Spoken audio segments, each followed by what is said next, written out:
La pêche à la morue, des morues de plus en plus petites. Depuis des années, les pêcheurs norvégiens capturent la morue en mer. Cela constitue une ressource précieuse pour l'homme et il y a 100 ans, les morues pêchées étaient fréquemment de grande taille. L'homme utilisait des filets qui retenaient de plus grands poissons, les plus grands poissons, et permettaient aux plus petits de s'échapper. Les gros poissons ont commencé à disparaître. Cette tendance n'était pas bénéfique pour l'industrie de la pêche.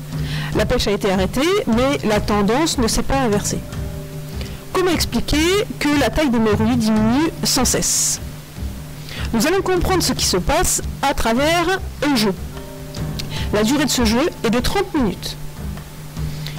Le matériel nécessaire pour jouer: un plateau de jeu, 240 jetons, 60 rouges, 60 jaunes, 60 bleus, 60 noirs.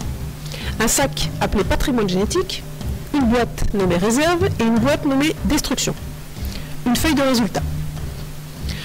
Le principe du jeu. On considère que la taille de la morue est déterminée par 3 gènes. En réalité, plus de gènes participent à l'expression de ce caractère. Pour chaque gène, il existe 4 allèles qui n'ont pas la même importance sur la taille. Les différents gènes et leurs allèles sont représentés par des jetons. Nous disposons de 4 couleurs de jetons différents. L'allèle rouge est représenté par le jeton rouge, l'allèle jaune par le jeton jaune, l'allèle noir par le jeton noir et l'allèle bleu par le jeton bleu. La couleur de chaque allèle indique à quel degré il contribue à la taille de l'individu. L'allèle rouge correspond à 4 unités de taille, l'allèle jaune à 3 unités de taille, l'allèle noir à 2 unités de taille, l'allèle bleu à 1 unité de taille. La taille totale de l'individu est ensuite déterminée en additionnant l'apport des différents allèles. La première étape du jeu correspond à la préparation du patrimoine génétique. On prépare le patrimoine génétique de la population de morues dans un état équilibré, c'est-à-dire qu'on trouve autant d'allèles de chaque couleur. On joue avec 10 poissons, ce qui correspond à 10 fois 6 allèles, donc 60 jetons. On va donc mettre dans le sac représentant le patrimoine génétique 15 jetons de chaque couleur, ce qui fait un total de 60 jetons. La deuxième étape correspond à la mise en place de la population de départ. On tire au sort 6 jetons, 2 pour chaque gène, pour chacune des 2 morues. Dans l'exemple suivant, on a la morue numéro 1 et on a tiré 6 jetons qu'on a disposés aux 6 emplacements.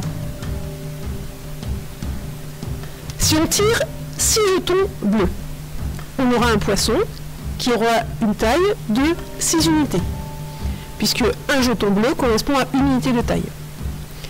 Ce poisson est celui qui a la taille minimale. Dans l'exemple à droite, on a 6 jetons qui vont correspondre à 24 unités de taille, c'est-à-dire à la taille maximale de la morue. La troisième étape consiste à noter la taille des 10 poissons de départ sur la grille de référence.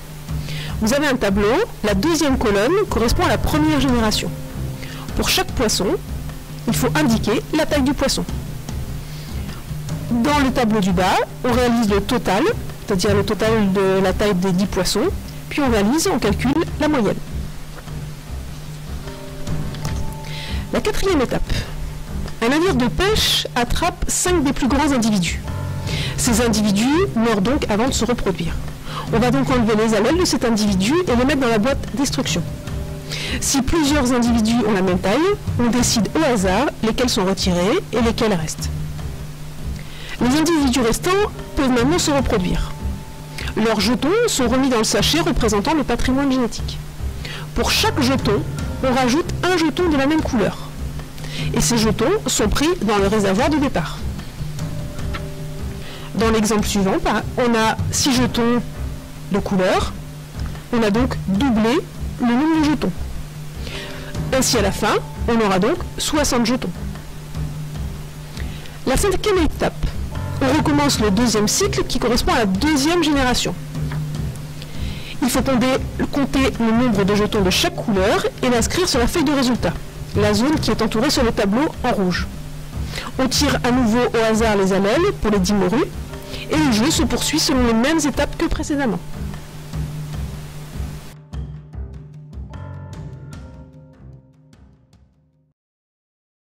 Created using Powtoon.